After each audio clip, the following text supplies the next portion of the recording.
to obtain evil power. But the Christian that want power will come to the church and cross his leg and be playing telephone. And they want power.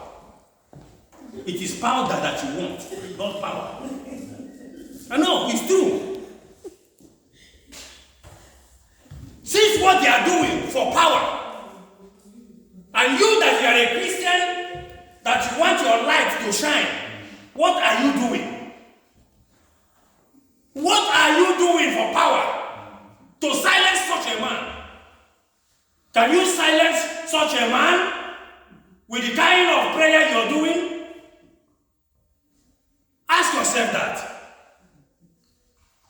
This man has been putting others there and they have been making money. But when he touched this girl, the family of this girl said that this girl is a prayer warrior. That she goes for prayer, what they call block rosary, every evening, every night. She prays. And she's one of the leading prayer warriors there. She goes to pray. And then when she opened her, the other ones must have shouted. Nobody heard them. But when this girl shouted, heaven answered. Amen. Because there is a power behind her. There is a power that says your light must shine. You can't go down like that like other ones. There is something you must come to in life. There is a stage you will come. There is something that you will see and you will know that this thing, if it's not God, nothing will help me. Your money can't help you. Your education can't help you. Your connection can't help you. That you are in Europe will not help you. But if God do not show up, if God do not show up, you're going down. You're going down. Others cried, others shouted, nothing happened. But this girl shouted, and heaven answered. Heaven answered and said, my daughter, you are not going down like this. You will not be another victim. Like God said to the people, he said, I have heard you. It has to come to a stop. So what I'm saying is that a time will come when a child of God will stand. A time will come when a child of God will make a declaration. Like the song we used to hear, he said, I will pray, I will pray, I will pray, I will pray. If I don't pray, Satan will make mess of me. There is a stage you will come if you don't pray. Things will happen. It might not look like it's happening, but when it will happen, it will be too late. It will be too late. Unbelievers will go to the grave. They will remove their clothes and lie naked and sleep there for power.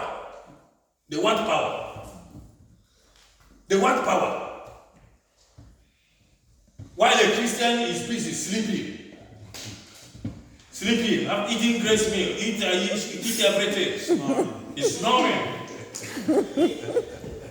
And in the morning, the first thing he does is to wake up and check WhatsApp, check Facebook. He doesn't even say good morning, Jesus. There are powers when you want to access power, you have to do something.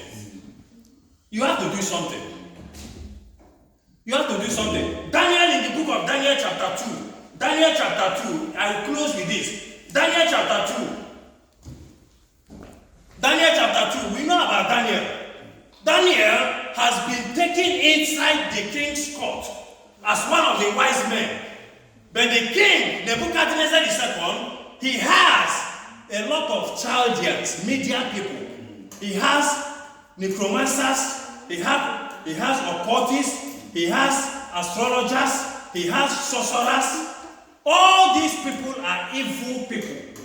They perform magic, just like the magicians of Pharaoh. And how do they get their power? Like the one I just described here. Human beings' head must go down.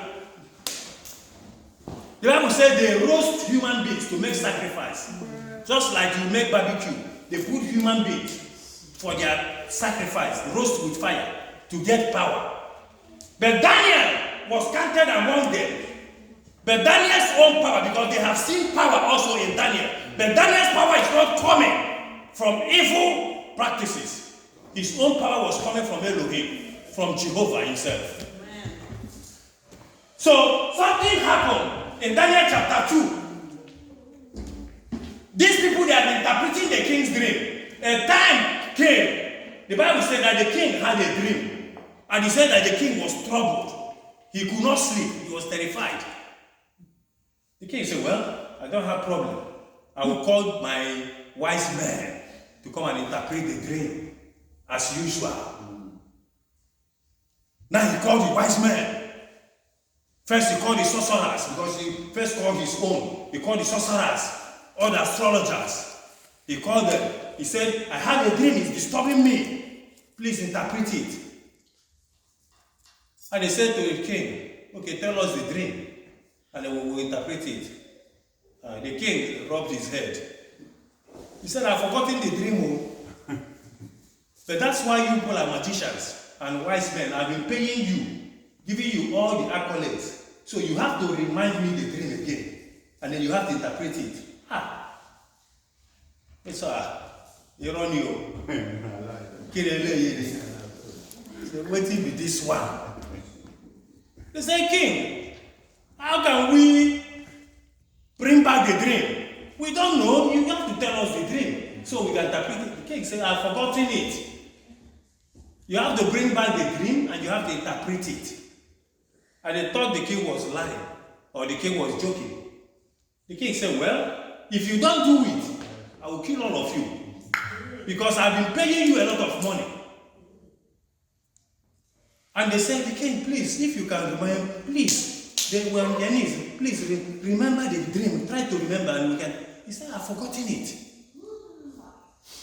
And they could not do anything, and the king ordered the soldiers, say, arrest all of them. They will be killed. So somebody now quickly ran to Daniel and said, Daniel, see what is going on, oh? You are among the wise men. They will soon come to arrest you if you don't interpret the dream. And they brought Daniel to the king.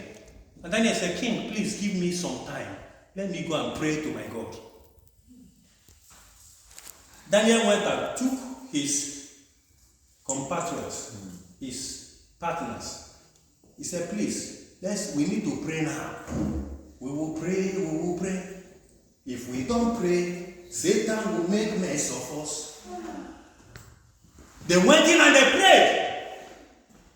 And God gave them revelation, both of what the king dreamt and the interpretation. I pray that God will give you insight to know the meaning of your dreams. Amen. I said God will give you insight to know the meaning of your dreams. Amen. Because there are dreams you don't take casually.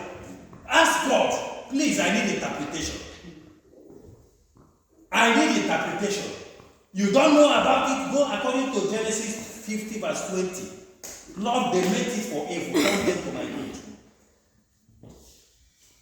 Turn them to my good. Because I've seen people attack in the dream and then it came alive in their physical life. It came. It happened to them. What they saw in the dream. So, if you don't know the meaning of your dream, go and say, Father, simple prayer. Turn this thing to my advantage. Turn it to my advantage, I pray. So Daniel now came to the king. He said, King, I have gotten interpretation to your dreams. And the king was saying, King said, okay, go ahead. Then he said, oh king, these are your dreams. You saw a very big statue, very mighty statue, terrible statue, colossal in nature. You saw it. The king said, yes. He said, that statue you saw. He said, the head was made of gold. The king said, yeah, that is true. He said, the arms, they are made of silver. He said, yeah. He said, the body, the trunk side, he said, they are made of bronze. And the king was in awe. Overwhelmingly, the king said, yes. He said, then the leg says they are made of iron. and then defeat.